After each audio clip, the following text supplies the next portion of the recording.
¿Qué tal? ¿Cómo están amigos y amigas de esta comunidad? Como siempre un gusto, como siempre un placer que nos acompañen. ¿Cómo ha sido el manejo mediático de esta huelga, de este paro judicial que sus protagonistas pues aseguran será ya nacional, será indefinido?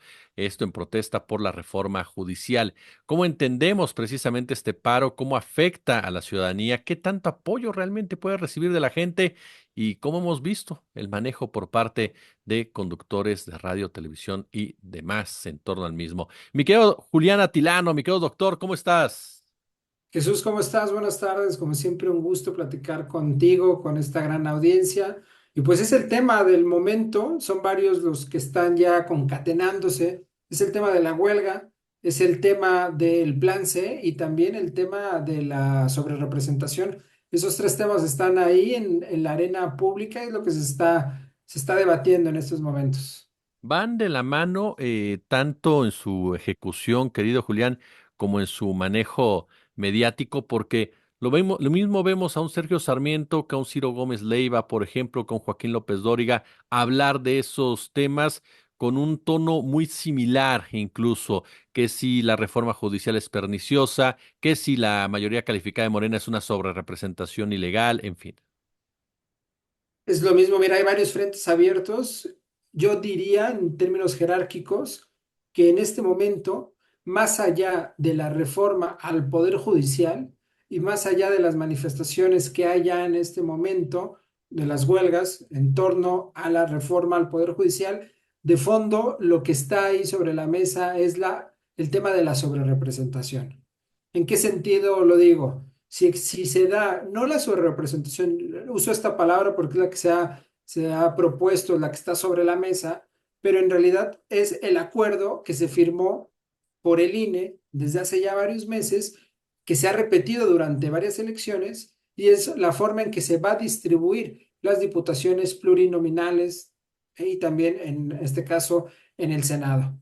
Una mayoría calificada de Morena, en consecuencia, tendría un plan sea a favor, una reforma al Poder Judicial, y eso es lo que se busca tratar de impedir en este momento, el tema de la sobrerepresentación. Vas a ver, Jesús, que después de que el Tribunal Electoral señale cuántos diputados y diputadas va a tener en este caso Morena y sus partidos aliados, la discusión política va a tener un cambio distinto. Es simplemente ahorita el movimiento de presión desde el Poder Judicial para que no haya sobrerepresentación, como ellos han hecho nombrar a este ejercicio de distribución proporcional. Eso iba también con esa pregunta, querido Julián. Eh, ¿Cuánta credibilidad pueden tener en esta discusión? Sobre todo, ¿a quién le hablan con estos discursos? Durante la elección vimos, y lo platicamos tú y yo en varias ocasiones, cómo crearon hashtags y demás, tratando de influir en la percepción ciudadana, tratando de influir en el voto ciudadano, lo cual no les resultó. Tuvieron una derrota muy clara, muy contundente. Y daba la impresión de que varios de estos comunicadores su influencia la perdían de manera cotidiana. Ahora, ¿qué tanto en esta discusión este tipo de argumentos pueden influir o no en la visión de la ciudadanía o a quién realmente es al que le están hablando con los mismos? Mira, en una primera instancia le están hablando a la oposición, a la gente que votó en contra de Morena, del PT, del Partido Verde Ecologista. A ellos les están hablando y al mismo tiempo a quienes buscan hablarles son aquellas personas que consideran o creen posible que haya un regreso autoritario como se vivió en las décadas cuando gobernó el PRI y el PAN. Porque lo que están haciendo ver, la narrativa que están construyendo, es que en este caso el gobierno en turno, López Obrador, es un personaje autoritario que lo que quiere es el control del poder judicial. Cosa más falsa, porque desde febrero, cuando se empieza a debatir sobre el plan A o la reforma, es una reforma más amplia del Poder Judicial, pero se ha hecho énfasis en este aspecto, se empieza a debatir. En distintos momentos fue desechada esa reforma y ahora, después de la elección del 2 de junio, cuando la mayoría de las personas que salieron a votar deciden votar a favor del plan C, esto equivale a la reforma al Poder Judicial. a la reforma de justicia, pues lo que estamos viendo es ahí el encono nuevamente entre las dos grandes fuerzas políticas. Por un lado, quienes votamos a favor de un cambio democrático en torno al Poder Judicial y quienes quieren que se siga manteniendo. A estas personas les están hablando, Jesús, pero definitivamente yo lo que no veo es eco, no veo a la gente, a la mayoría de la gente sumándose a la manifestación, solamente veo a medios corporativos que están tratando de reforzar esta narrativa en donde se señala que López Obrador quiere desarticular y apoderarse del Poder Judicial, pero definitivamente no hay una base social dentro de la oposición que esté a favor de estas manifestaciones, de esta huelga. Sí, ¿por qué no hay esa base, Julián? ¿Por qué la gente no sigue a este tipo? Hablamos, a final de cuentas, de un grupo de trabajadores que salen y protestan por algo que consideran perjudicial para sus derechos. ¿Por qué la gente no está ahí? Mira, en primer lugar, yo diría que no han sabido comunicar las demandas quienes integran el Poder Judicial. Y no han sabido comunicarlas porque el trabajador de base del Poder Judicial, Jesús, no va a ser ni está siendo afectado. Esta reforma, este plan C, no promueve ninguna modificación a la base, a los trabajadores sindicalizados. Ellos van a seguir trabajando y van a seguir con pues, sus privilegios, con sus derechos laborales. Y en ese sentido, no han sabido comunicar que en realidad lo que están defendiendo es el poder de la clase dominante dentro del poder judicial. Sin embargo, por el otro lado, lo que sí sabemos la mayoría de las personas es que dentro del poder judicial es todo un gremio opaco, es todo un gremio en donde, pues cuando nos hemos enfrentado a algún hecho vinculado al poder judicial, es lento, es costoso, es opaco, como dijo la ministra Lenia Batres, incluso es machista, es misógino, y hemos visto también, como lo documentó la propia ministra en uno de los foros para debatir este tema, que la mayoría de las tesis que se han discutido dentro del Poder Judicial están vinculados a favorecer a los empresarios, a los oligopolios y en un segmento muy bajo, en una proporción muy baja, los derechos que han tratado en su momento de abordar son temas de salud, educación, vivienda, pero esto no llega ni siquiera al 10% de los casos que se buscan y que se debaten. En suma, la defensa que están haciendo las personas que están saliendo a, pues en este caso, protestar en contra del plan C, pues están realmente defendiendo los privilegios de la alta burocracia del Poder Judicial. Y eso yo creo que sí lo sabe la gente. Oye, mencionábamos al principio de esta interesante charla, mi querido Julián, eh, la jerarquía informativa, por decirlo de alguna manera, y es el tema de la sobrerepresentación. ¿Qué calificativos o qué análisis haces del papel que están jugando ex integrantes del INE o del IFE, como es el caso de Ciro Murayama, José Goldenberg, Lorenzo Córdoba, quienes de plano o están haciendo aritméticas ahí medio extrañas, medias verdades, esto es un punto de vista personal, o de plano le piden a las actuales autoridades electorales que busquen el espíritu de la norma, no la norma como tal, una norma que fue aplicada durante el tiempo en que cada uno de ellos, el caso de Ugalde, el caso de Córdoba, el caso de Valdés Zurita, pues simplemente existía como tal. No, pues es muy penoso, Jesús, ver a todos estos personajes, ideólogos de la transición, que están justificando la sobreinterpretación. A ver, en el derecho constitucional es muy claro que lo que se tiene que hacer es irnos a la literalidad del derecho, es irnos a la literalidad de, en este caso, la Constitución. No se va a sobreinterpretar. Y lo que ellos están proponiendo es que se dictamine en función de lo que ellos desean y lo que ellos quieren. Cuando en los hechos es muy clara la Constitución, el artículo 54, y lo que marca es que no puede haber una sobrerepresentación del 8% por partido. Y de alguna forma el acuerdo que se firmó en el INE y los partidos señala que no va a haber una sobrerepresentación del 8% dentro de los partidos, Sin embargo, lo que están diciendo estas personas de forma muy mañosa es que al sumar la sobrerepresentación legítima de los tres partidos, va a haber un 24% y eso sobrepasa el 8%. Es decir, lo están viendo en términos de coalición y no en términos de partidos.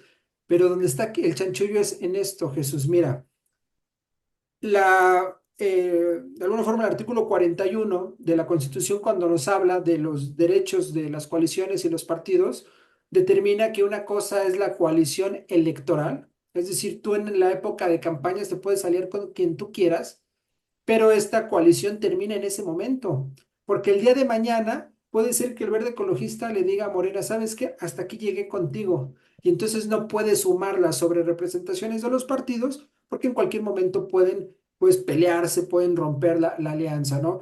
Entonces me parece, pues, muy mañoso que estos personajes estén de alguna forma impidiendo, pues, que se cumpla la Constitución. Y al final incluso hasta me parece ocioso toda esta discusión que están poniendo sobre la mesa, porque es claro que no va a haber de ninguna forma ningún motivo para que la distribución no se haga conforme a la ley. Es decir, aquella charla que vimos hace varios meses, en junio, cuando la secretaria de Gobernación propuso cómo podría ser la distribución de los escaños, pues definitivamente eso es lo que se va a mantener porque lo que hizo ella fue simplemente marcar la línea que había marcado el propio INE, ¿no? No fue una interpretación desde gobernación, sino fue a partir del acuerdo que se hizo en el INE. Esta acción por parte de Luis Alcalde, por parte del propio presidente Andrés Manuel López Obrador, de la presidenta electa Claudia Sheinbaum, de salir a explicar estos números, este tema de la mayoría calificada de Morena, ¿tú lo ves como una forma de contrarrestar esta narrativa, de explicar en un momento dado las cosas, o sientes que podrían estar permeando en un sector de la sociedad? Es que es un tema complejo. Va más allá de sumas y restas, es un tema realmente complejo. La aritmética electoral, en este caso, cuando hablamos de representación proporcional, y sí es muy importante que en este caso la secretaria de Gobernación, Luis Alcalde, el propio presidente, los medios públicos, quienes buscan informar, como es tu caso, hagan un ejercicio pedagógico de explicar qué es lo que se debate y al mismo tiempo explicar realmente qué es lo que está sucediendo. Porque por el contrario, lo que se busca es nuevamente señalar que Morena quiere apoderarse absolutamente de todo, de que Morena quiere quedarse con el control del Poder Judicial. Y sí es muy importante que haya una explicación de cómo se distribuyen. A ver, en todos los países democráticos hay una sobrerepresentación y esto tiene que ver con la gobernabilidad propia que se necesita. ¿Cuál fue el problema en este momento y por qué tanto debate? Pues simplemente porque no se esperaban que iba a haber un partido que iba a tener una amplia mayoría, una gran mayoría de votos y que entonces la legítima distribución o sea, sobre representación, pues iba a aumentar de tal forma que en una sola maniobra Morena y sus aliados iban a tener la mayoría calificada. Esta maquinaria electoral se pensó cuando los partidos no tenían legitimidad, cuando tenían una votación mínima y necesitaban una sobrerepresentación para intentar llegar a una mayoría, ya no digamos calificada, a una mínima mayoría para pasar algunas reformas. Entonces, ese es el problema. Quienes hicieron las reglas, que fue la oposición hace varios años, no se esperaban que iba a llegar una fuerza política con mucha legitimidad, con mucho apoyo, que tuviera un alcance para modificar la Constitución sin hacer alianzas con la oposición. Claro, no esperaban jamás esa falla de cálculo político, porque a final de cuentas Exacto. tuvieron la opción de cambiarlo, ¿no? Tuvieron la opción de cambiarlo y es más, este debate no es nuevo, Jesús, tú lo sabes muy bien, se ha discutido desde hace muchos años el tema de la sobrerepresentación, nunca quisieron modificarlo y ahora que no los beneficia y no los beneficia entre comillas, porque en realidad todos los partidos salen beneficiados, quieren echar para atrás y me parece muy lamentable que personajes como Woldenberg, Murayama y Córdoba intenten hacer una maniobra, al menos en la narrativa, al menos en los medios de comunicación donde tienen voz, donde tienen su voz tiene ampliación y eco, e intenten echar para atrás la Constitución mexicana. Claro, en un momento dado. Oye, ese punto, eh, durante muchos años fuimos testigos de cómo se manejó, manipuló, cambió la Constitución para el beneficio de unos cuantos, sobre todo si no irnos tan lejos de la época neoliberal a la fecha, Salinas, Cedillo, Fox, Calderón, Peña Nieto.